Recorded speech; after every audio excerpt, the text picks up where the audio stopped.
सोचिए आप एक ऐसे गठबंधन का हिस्सा हैं जो आपको भरोसा दिलाता है कि मुसीबत के वक्त वो हमेशा आपके साथ खड़ा रहेगा, लेकिन ठीक उसी वक्त गठबंधन का एक बहुत बड़ा साथी माइक पर आकर कह देता है कि रुको, यह इतना आसान नहीं है। सऊदी अरब के साथ ठीक यही हुआ। जिस इस्लामिक नाटो को लेकर पूरी दुनिया में चर्चा हो रही थी, उसी की एक शर्त ने रियाद को हिला दिया है और यह खुलासा किया है खुद तुर्की के विदेश मंत्री ने। तो आखिर वो शर्त क्या है जिसने इस बड़े डिफेंस डील की पूरी तस्वीर बदल डाली?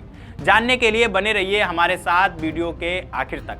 नमस्कार, मेरा नाम है फैसल और आप देख रहे हैं द हिंदी टॉप।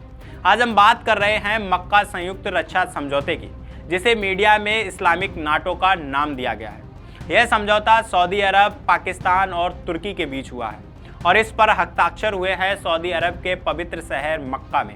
सऊदी अरब के क्राउन प्रिंस मोहम्मद बिन सलमान, तुर्की के राष्ट्रपति रेसेप तैयब एर्दोगन और पाकिस्तान के प्रधानमंत्री शहबाज शरीफ, तीनों ने मिलकर इस डील पर मुहर लगाई।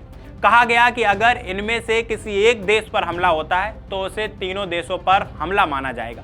यह सुनने में बिल्कुल नाटो जैसा लगता है, लेकिन तस्वीर बिल्कुल अलग है। हुआ यूं कि तुर्की के विदेश मंत्री हाकान फिदान ने एक बयान दिया है। इस बयान ने सऊदी अरब को बहुत बड़ा झटका दे दिया। फिदान ने साफ कहा है कि यह समझौता किसी भी सूरत में ईरान या किसी और देश के खिलाफ नहीं है, और सबसे बड़ी बात उन्होंने यह भी जोड़ दिया कि इनमें से अगर किसी एक देश पर हमला होता है तो बाकी देश तभी उसकी मदद करेंगे जब वह देश खुद औपचारिक रूप से मदद मांगेगा। यानी अगर मदद नहीं मांगी गई तो वह हमला सिर्फ उसी देश पर माना जाएगा, पूरे गठबंधन पर नहीं। अब यहीं पर सारा गणित बदल जाता है। अगर हम असल नाटो के अनुच्छेद 5 की बात करें तो वहां बिल्कुल साफ साफ लिखा है कि अगर 32 में से किसी एक देश पर भी हमला होता है तो उसे पूरे संगठन पर हमला माना जाता है और बाकी देश तुरंत साथ आकर खड़े हो जाते हैं। लेकिन इस्लामिक नाटो में ऐसा कोई पक्का वादा नहीं हुआ है। फिदान ने खुद कहा है कि यह कोई लिखित दस्तावेज नहीं है और इसके प्रावधान असली नाटो जैसे न कभी थे और न भविष्य में कभी होंगे। अब सवाल उठता है कि सऊदी अरब को इससे झटका क्यों लगा। इसे समझने के लिए हमें थोड़ा पीछे चलना होगा। कुछ समय पहले अमेरिका और ईरान के बीच जंग छिड़ी थी और उस दौरान ईरान ने दावा किया था कि वह खाड़ी देशों में मौजूद अमेरिकी सैन्य ठिकानों को निशाना बना रहा है, ना कि खाड़ी देशों को। लेकिन हकीकत में नुकसान तो सऊदी अरब को ही उठाना पड़ा। मिसाइल हमलों से सऊदी अरब का इंफ्रास्ट्रक्चर तबाह हुआ, टूरिज्म को बहुत बड़ा झटका लगा और व्यापार पर भी बुरा असर पड़ा। इसी पृष्ठभूमि में जब सऊदी अरब ने पाकिस्तान और तुर्की के साथ ये डिफेंस पैक्ट किया तो वह उम्मीद जता रहा था कि भविष्य में ऐसे हमलों से बचने के लिए उसे पक्की सैन्य गारंटी मिल जाएगी। लेकिन तुर्की के बयान ने यह उम्मीद उसकी अधूरी छोड़ दी। हालांकि तुर्की के विदेश मंत्री ने इस पूरे समझौते को क्षेत्रीय स्थिरता के लिए एक बहुत बड़ा कदम बताया है।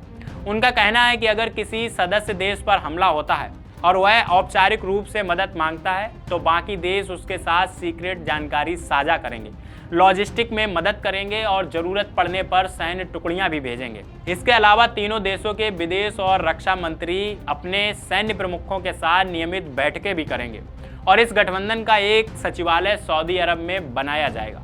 अब जरा सोचिए कि तीनों देश मिलकर कितनी बड़ी ताकत बनते हैं। सऊदी अरब के पास दुनिया के सबसे बड़े कच्चे तेल के भंडार हैं, पाकिस्तान परमाणु शक्ति संपन्न देश है और तुर्की के पास नाटो की दूसरी सबसे बड़ी सेना है। तीनों देशों के ड्रोन पूरी दुनिया में मशहूर हैं और इनका डिफेंस सेक्टर भी तेजी से आगे बढ़ रहा है। यही वजह है कि इसे इस्लामिक नाटो का नाम दिया गया है, क्योंकि तीनों सुन्नी मुस्लिम बहुल देश हैं। और दिलचस्प बात यह है कि अगर कोई और देश इस गठबंधन में शामिल होना चाहे तो उसका स्वागत भी किया जाएगा। तो कुल मिलाकर कहानी यह है कि इस्लामिक नाटो नाम भले ही बड़ा और ताकतवर लगे, लेकिन इसकी शर्तें असली नाटो जितनी पक्की नहीं हैं। सऊदी अरब को शायद यह उम्मीद थी कि यह समझौता उसे बिना शर्त सुरक्षा देगा, लेकिन तुर्की ने साफ कर दिया कि मदद तभी मिलेगी जब औपचारिक रूप से मांगी जाएगी।